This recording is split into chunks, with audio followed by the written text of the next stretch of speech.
I'm Kim Fagan. In 2006, I was at the peak of my career.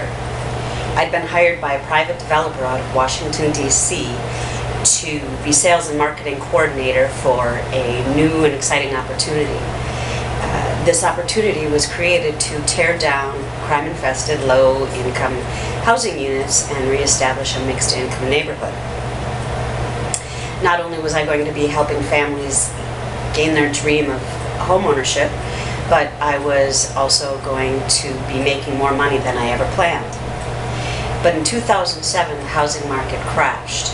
According to CBC News, 4 million families were forced into foreclosure.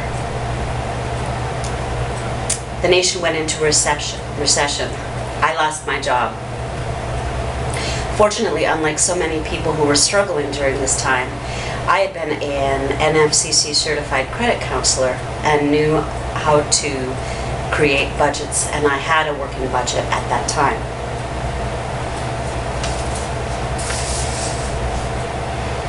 So what is a budget? Personal finance at Duke University tells us that it is an invaluable tool that helps us prioritize spending and manage our money. It's a roadmap, a financial GPS, if you will, that tells us where we've come from and where we're going to. It can be a monthly guide that allows us to determine what is important now and helps us determine what to do in the future. So now we know what a budget is. Why do we need one? We need a budget for several reasons. A budget helps us set and reach financial goals. Sometimes that need is getting ahead, but for me at that time, it was avoiding bankruptcy and foreclosure. As a roadmap and monthly guide, it helps us get to where we want to go. We wouldn't get in our car and travel without a map, would we? We shouldn't do that with our money either. When I lost my job, I sat down with a pen and paper, and wrote down what my financial situation looked like, which was unemployment. Then I wrote down my income, expenses, and debt. While the picture didn't look good, I saw what I needed to do. A budget helps establish spending priorities, so it gives us control over our money. It alleviates impulse spending. We make note of where our money is to go, and we try to stick with that plan. When a plan becomes established, it's easier to follow it. Tracking expenses shows us where we spend our money. So for example, after I lost my job and I tracked my expenses, I realized that I was spending $80 a month at Caribou Coffee by stopping every day and getting a latte. That was the first to go. A budget reduces arguments and improves relationships. People see money different. Some people want to spend on vacations and some want to spend on church. Some want to save and some want to live for today. Different cultures place different priorities on money. So some cultures see income as a pool of money that contributes to everybody. And some people see money as an individual expense. A budget helps us get out of debt. A budget helps us save for retirement and retain wealth. A budget provides for a plan that can give us peace of mind. So once I saw what my situation was, the unknown became the known.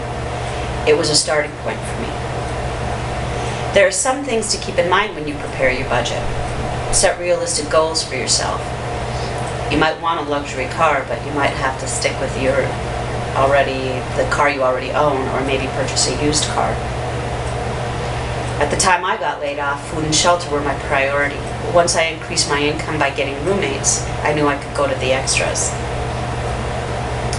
Remember to be respectful of others' goals and values in establishing a budget if you're making one with a partner.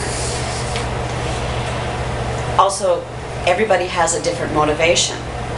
I once counseled a woman who had artificial nails. When we were looking at her budget, I asked her if giving up her manicures was something that she could consider. She said to me, "Kim, getting my nails done is the one thing that I look forward to when I get up in the morning in order to go to work."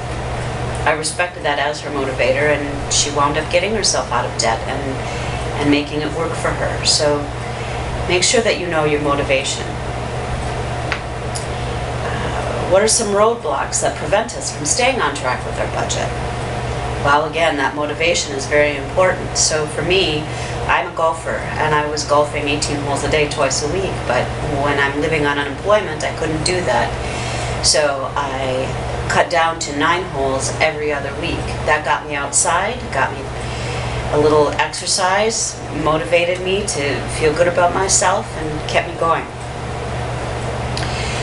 Also, a roadblock is credit card usage. It's easy when your money needs to be cut back to just put things on credit cards, but keep your credit card expenses down and pay them off each month. Impatience is another roadblock. Learning to develop and maintain a budget takes time and patience. It took 4 years for me to stay on track. But when the 4 years were up, I had paid off my car, and I felt really good about what I had done. What are the consequences of not having a budget? Well, we live like the ostrich, the proverbial ostrich with his head in the sand. We don't know what's going, so we can't be prepared for today, or we can't prepare for tomorrow. We could develop poor credit. Having poor credit means not being able to buy key items that we might need at the time, such as a car or a house. If you have poor credit, the cost of borrowing money is higher, which might make buying a car unattainable because it costs too much. Some jobs require good credit. Not having a budget could create more stress and worry, more arguments, and no money for emergencies. I've told you what a budget is and why it's important. One more thing I want you to consider. I've shared the difficulties that I endured during the housing market crash and recession of 2007. But now I need to tell you the rest of my story. I previously had taught people how to budget and had a working budget. So I got roommates, I got a new job, but that job was a third of what I was previously making. So I got a second job. And that's what my budget told me I needed to do. I reduced expenses. I prioritized my needs versus my wants. In 2012, I paid off my car and became completely debt-free. I am now living as I originally planned. Maybe not as lucratively as I had wanted, but I'm making my ends meet. I'm in school with a positive financial future. I ask you to learn from my experiences, so please consider establishing and maintaining a budget to provide for financial success. Thank you.